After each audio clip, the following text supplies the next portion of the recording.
الرحمن الرحیم الحمدللہ رب العالمین صلی اللہ علی محمد وآلہ اجمعین واللعنۃ الدائمۃ علی اعداء محمد وآل محمد اما بعد وفقنا اللہ وإیاکم للعلم والعمل الصالحین انشاءاللہ تعالی۔ یہاں پہ متن ہے وعطف البیان وہو تابع، یہ تابع ہے، یعنی تابعی ہے، صحابی نہیں ہے۔ تابع توابع کی ہم اقسام پڑھ رہے ہیں۔ تو پہلا توابع کیا تھا؟ نعت تھا، صفت تھی، جو موصوف کے کیا ہوتا ہے؟ تابع ہوتا ہے۔ دوسری کیا تھی؟ تاکید تھی، تاکید لفظی اور تاکید معنوی۔ ابھی تیسرا باب ثالث کیا ہے؟ ابواب توابع میں سے وہ کیا؟ عطف بیان ہے۔ عطف کی دو قسمیں ہیں، جو واو والا عطف ہوتا ہے، جاء زید و عمر و بکر، اس کو ہم عام طور پہ عطف کہتے ہیں نا، کہ جس میں واو عطفہ لگتی ہے اور عطف بیان ہو جاتا ہے، تو یہ عطف بیان ہوتا ہے۔ اس کے علاوہ ایک اور چیز نہیں، یہ عطف نسق ہوتا ہے، مطلب اسے کیا کہتے ہیں؟ عطف نسق، جو بعد میں آئے گا۔ عطف بیان جو ہے نا، ابھی موضوع گفتگو ہمارا کیا عطف بیان ہے۔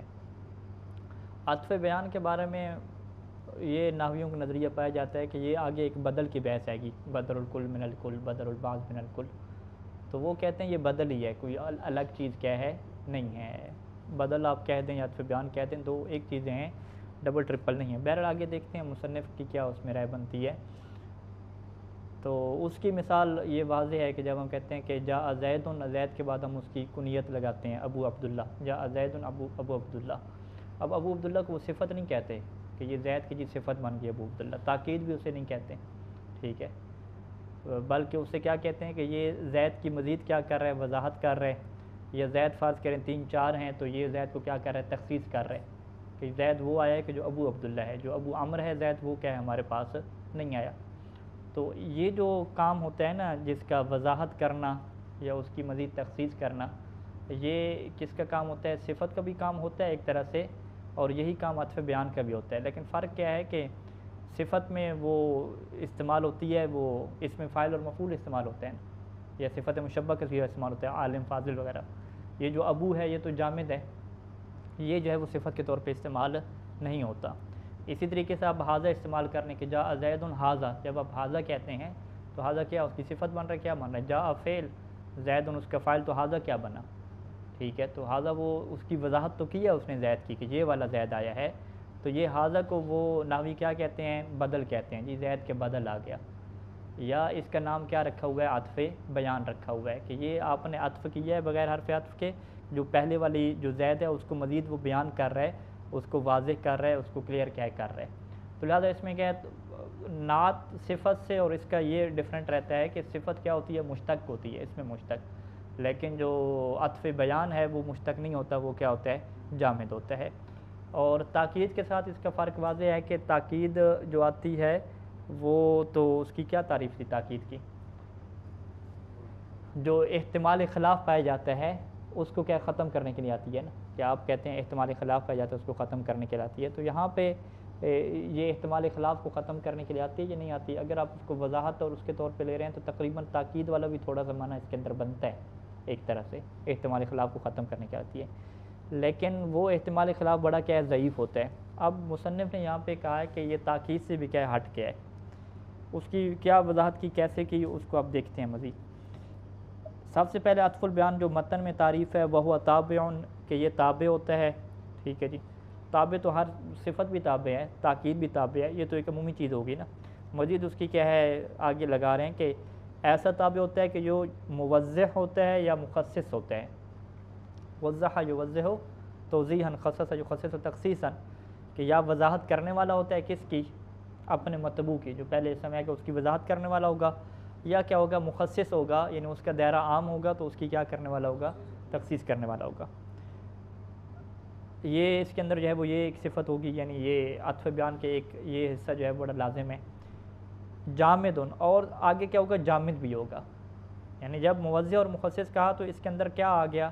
نعت بھی اس کے اندر آ گئی نا، آپ کے بھی صفت کو بھی تو یہی کام ہے نا، صفت بھی تو واضح کرتی ہے، تخصیص اس کی لگاتی ہے، مزید آپ کہہ رہے ہیں وضاحت ہو جاتی ہے۔ تو جب جامد کہہ دیا تو جامد کا مطلب کیا ہے کہ وہ صفت نہیں ہوگی یہ چیز، ٹھیک ہے۔ آگے غیر معول کہہ دیا کہ صفتیں کچھ ایسی ذکر ہوئی تھیں پیچھے کہ جو اس میں جامد ہوتی ہے لیکن اس کی تعویل ہو جاتی ہے کہ اس میں فاعل کے اندر اس کی تعویل ہو جاتی ہے، ٹھیک ہے۔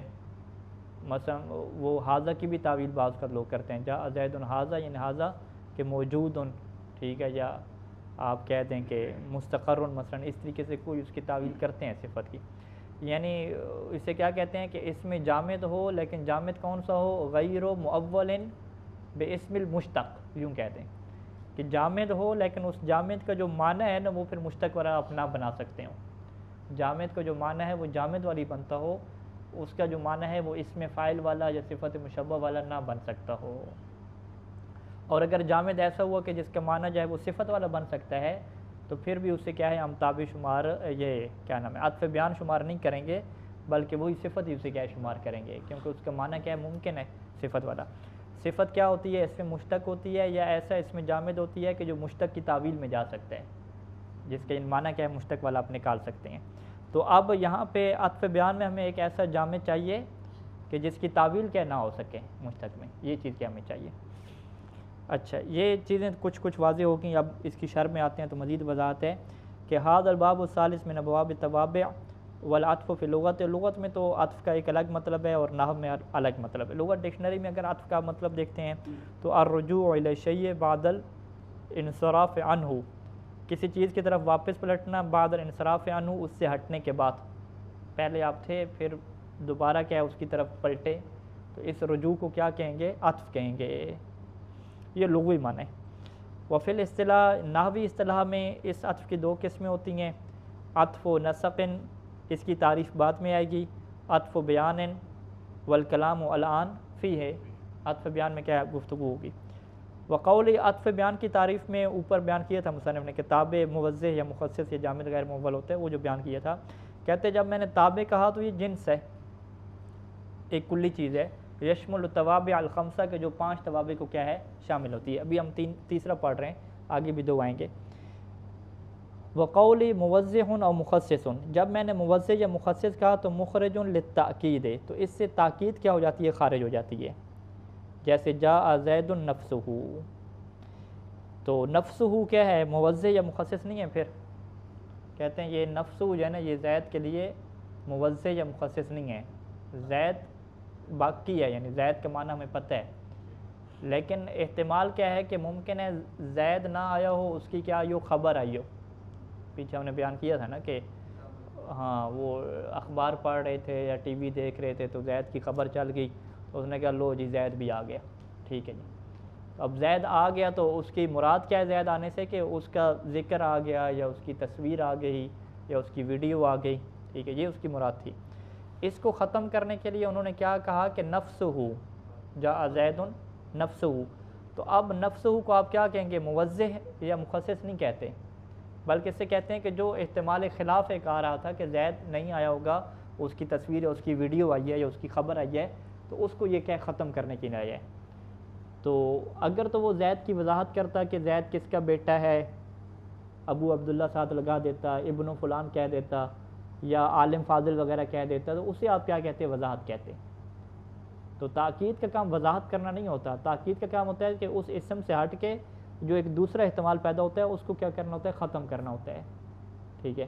تو لہٰذا مصنف نے یہاں پہ بیان دیا کہ جب میں موضح یا مخصص کہہ رہا ہوں تو اس کا مطلب کیا ہے کہ خود وہ جو مطبوع ہے، وہ جو اسم ہے، اس کی کیا ہے اس میں وضاحت کرنی ہے آ کے، اس کے علاوہ جو باقی احتمال پیدا ہو رہے ہیں اس کو ختم کرنے کے لیے اس نے نہیں آنا، ٹھیک ہے، اس کو ختم کرنے کے لیے کیا ہوتی ہے؟ تاکید ہوتی ہے۔ ہاں جی، کیا کہتے ہیں؟ قبول کرتے ہیں اس بات کو؟ تو یعنی بڑا باریک سے اس میں فرق ہے، وگرنہ آپ کہتے ہیں کہ وضاحت تو ہوگی نا، آپ نے بھی وضاحت تو دے دی کہ زید جو ہے وہ خود آیا ہے، وضاحت تو دے گی، تو آپ کے وضاحت ہوتی ہے بھئی، آپ چاہے اس کی شخصیت کے متعلق دیں یا جو اضافی احتمال آ رہا تھا اس کو ختم کریں، تو ہم کہیں گے نہیں، وضاحت اگر اس کی شخصیت کے متعلق ہے، ٹھیک ہے، تو پھر آپ اسے عطف بیان کہتے ہیں، اور اگر وضاحت اس کی شخصیت کے متعلق نہیں ہے، سب کو پتہ ہے کہ بھی زید کون ہے، کسی کو کوئی اشتباہ نہیں ہے کہ زید فلاں کا بیٹا ہے، سب کچھ ہے، بات کس میں ہو رہی تھی کہ زید کے آنے کا مطلب کیا ہے؟ یہ جو جملہ بول رہے ہیں زید آ گیا ہے، کیا اس جملے سے یہ مطلب ہے کہ زید آیا ہے یا یہ مطلب ہے کہ زید کی خبر آئی ہے؟ تو اس میں آپ نے وضاحت زید کی تو کی نہیں ہے، آپ کہتے ہیں بھی وضاحت تو آپ نے کی ہے، انہوں نے کہا بھی وضاحت کی ہے لیکن زید کی تو وضاحت نہیں کی نا، ٹھیک ہے، آپ ایک غلط چیز سمجھ رہے تھے، احتمال آ رہا تھا، اس کو ختم کرنے کے لیے بات کی مزید تشریح کر دی، یعنی بات کی وضاحت کی ہے، آپ یوں کہہ سکتے ہیں کہ پورے جملے کی وضاحت کی ہے، لیکن مطبوع کی وضاحت کی ہو باقاعدہ طور پہ یہ نہیں ہے. مطبوع کی تاکید کی ہے، مطبوع کی وضاحت نہیں کی. باقی جو بات جنجلک تھی اور کیا کہہ رہے ہیں اتنی واضح اور کلیئر نہیں تھی، تو اس کی شرح کر دی ہے ایک طرف سے. ٹھیک ہے، تو لہٰذا موضح سے مراد یہاں پہ کیا ہے کہ جو اپنے مطبوع کی وضاحت پیش کرے، نہ کہ وہ جو پورا جملہ ہے اس کی کیا ہے شرح اس کو کر کے بتائے یہ جب ہم جملہ بول رہے ہیں تو اس کا مطلب کیا ہے. پوری عبارت کی شرح کرنا، تفسیر کرنا اور ہوتا ہے، اور جو اس میں مطبوع ہے اس کی وضاحت پیش کرنا کیا ہوتا ہے اور ہوتا ہے. تو یہاں پہ موضح سے کیا مراد ہے؟ جملے کی شرح مراد نہیں ہے، مطبوع کی حیثیت کو کیا واضح کرنا کہ مطبوع ہے کون. ٹھیک ہے، تو لہٰذا جو ہے وہ موضح یا مخصص کہنے سے تاکید نکل جاتی ہے، کیونکہ تاکید کا کام اپنے مطبوع کی وضاحت کرنا یا اس کی تخصیص کرنا نہیں ہوتا. تاکید کا کام کیا ہے؟ احتمال خلاف جو جملہ کے اندر آ رہا ہے اس کو کیا کرنا ہوتا ہے؟ ختم کرنا ہوتا ہے. وَلِعَطْفِ النَّسَقِ، اور موضح اور مخصص نے عطف نسق کو بھی کیا خارج کر دیا. جاء زید وعمر، وعمر کہنے سے زید کی کون سی وضاحت ہو گئی ہے بھائی؟ زید آیا اور عمر آیا، کوئی اس کا وضاحت سے کوئی تعلق ہی نہیں بنتا، دو الگ باتیں. اچھا، وللبدل، اب مصنف یہاں پہ کہتے ہیں کہ یہ جب میں نے موضح یا مخصص کہہ دی تو بدل بھی کیسے خارج ہو گیا. یعنی اس سے کیا مصنف کے نظریے سامنے آ رہا ہے کہ مصنف عطف بیان اور بدل کو الگ الگ کیٹیگری میں کیا ہے دیکھتے ہیں. اکلت الرغیف ثلثہ، ٹھیک ہے جی، میں نے رغیف روٹی کو کہتے ہیں کہ دیکھ لیں اگر رغیف میں پھر مشکوک ہو گیا. رغیف روٹی کی معنی میں تھی، روٹی کہتے ہیں پکی بات ہے. چلیں تبرک صاحب نے کہہ دی تو پکی. ثلثہ کیا ہے؟ تیسرا ایسا. اب ثلثہ کیا واقع ہو رہا ہے ترکیب میں؟ تو یہ بعد میں کیا بدل کی بحث آئے گی کہ رغیف تو مفعول واقع ہو گیا، ثلثہ اس کا کیا واقع ہو رہا ہے؟ بدل واقع ہو رہا ہے. اسے کیا کہتے ہیں؟ بدل البعض کہتے ہیں، کہ پوری روٹی نہیں کھائی، تیسرا ایسا کھایا. ٹھیک ہے، تو ثلث نے کیا کیا؟ رغیف کی وضاحت کی؟ نہیں، رغیف کی وضاحت نہیں کی. ٹھیک ہے، رغیف کا سب کو معنی پتہ ہے، بلکہ اس نے کیا بتایا کہ رغیف پوری نہیں کھائی گئی، آدھی کیا کھائی گئی ہے، ثلث تیسرا ایسا کھایا گیا. یوں اس نے کیا اس کی جگہ پہ بات کیا دی. رغیف کی اس کی وضاحت سے یا اس کی تخصیص سے کوئی تعلق نہیں ہے. وضاحت یا تخصیص کو معنی میں جائے گا؟ وضاحت اور تخصیص دو طرح سے ہو سکتی ہے. وضاحت کی وجہ سے تخصیص بھی ہو جاتی ہے، یعنی ایک ہی بات ہے. یعنی آپ نے کہا نا جاء زید، آگے کہہ دیا ابو عبداللہ یا ابن فلان، تو ابن فلان سے اس کی وضاحت بھی ہوگی زید کون ہے، تخصیص بھی لگ گئی کہ بھئی یہ والا زید ابھی خاص ہو گیا، ابو عبداللہ جو ہے. یہاں پہ تخصیص ہو سکتی ہے، یعنی موضح اور مخصص ایک ساتھ چلے گا. یعنی آپ کہیں کہ یہ مخصص ہے موضح نہیں ہے، موضح ہے مخصص نہیں ہے، یہ دو الگ الگ ہم فرض نہیں کر سکتے، ایک ہی چیز بنتی ہے. آگے دیکھتے ہیں، مثالیں اتنی زیادہ نہیں دیتے یہ.